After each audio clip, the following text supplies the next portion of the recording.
Tanjak bukan sekadar hiasan, tetapi lambang daulat dan maruah bangsa.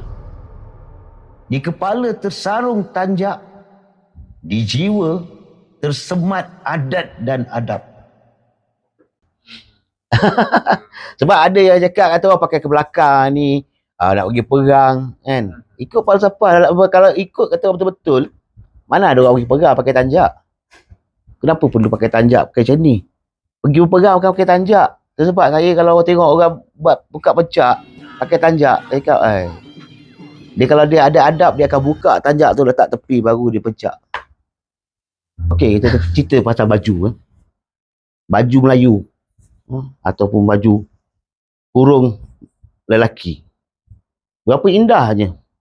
Berapa indahnya kita punya pemakaian Melayu kita. Cukup ada pesak, ada kekek. Kita jagalah yang ni. Yang ini kita jaga. Bukannya kita kata jaga pakaian orang lain, bangsa lain. Faham? Indahan tu ada. Kita berjaga. Okey, cerita ni tak habis kat sini saja.